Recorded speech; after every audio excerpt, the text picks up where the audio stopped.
নম নম নম। এই মেয়েটা আসার আগেই চিপসের প্যাকেটটা শেষ করতে হবে, না হলে এই সোসা মেয়েটা এসে শুধু চাইবে আমার কাছে। ও আমাকে একটু চিপস দিবে না বলে এখানে এসে লুকিয়ে লুকিয়ে চিপ করছে। আমি এখানে দাঁড়িয়ে দাঁড়িয়ে দেখবো তা হবে না, আমি এক্ষুনি চিপ চাইবো। তুমি আমার থেকে লুকিয়ে লুকিয়ে চিপ খাচ্ছ, আমাকে একটু চিপ দাও।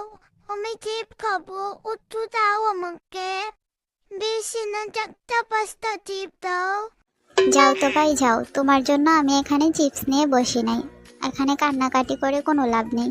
তোমার আম্মুকে গিয়ে বলো তোমাকে চিপস কিনে দিতে। আর তুমি এত সোসা কেন? হ্যাঁ, তোমার জন্য আমি এখানে লুকিয়ে এসে চিপস খাচ্ছি, তাও তুমি আমার পিছন পিছন চলে আসছো। আর তুমি আমার বাসায় আসলে আমার অনেক জিনিসপত্র নষ্ট করে চলে যাও।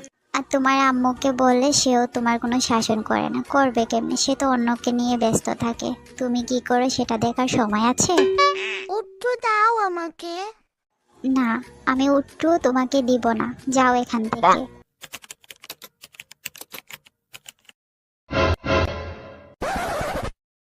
কি হয়েছে মানে তোমার? তুমি এভাবে কাঁদতেছো কেন? আম্মু জানো, আমি না ওই আপুটার কাছ থেকে একটু চিপস চাইছিলাম, কিন্তু আমাকে দেয়নি, উল্টো বোকা দিয়ে দিছে আর বলছে তোমাকে বলতে আমাকে চিপস কিনে দেওয়ার জন্য। আচ্ছা মামুনি, তুমি কান্না করো না, আন্টি তোমারে অনেকগুলো চিপস কিনে দিব। আর তোমার আপুকেও বকা দিয়ে দিব কেন তোমার সাথে এমন করলো। আচ্ছা আপা, আজকে তাহলে আসি। অন্য একদিন এসে পাশের বাড়ি জরিনার কথা বলবো। ওর কথা তো বলাই হয়নি। আল্লাহ আপা, ও কি কি কাণ্ড করছে আপনি তো কিছুই জানেন না।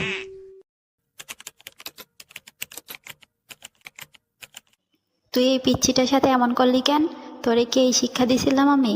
একটু চিপই তো চাইছিল, দিয়ে দিলে কি হইতো? চিপ তো দেশ নাই, কিন্তু বকা দিলি কেন? ওর মা কি না কি ভাবছে, মেয়েটা কান্না করে গেছে। আম্মু, একটু একটু বকা দিলে কিছু হয় না, এরকম সুসামি করলে আমি কেন, সবাই বকা দিবে। বেশি পাকনা হয়ে গেছিস তুই, তাই না? দাঁড়া, আজকে তোকে আমি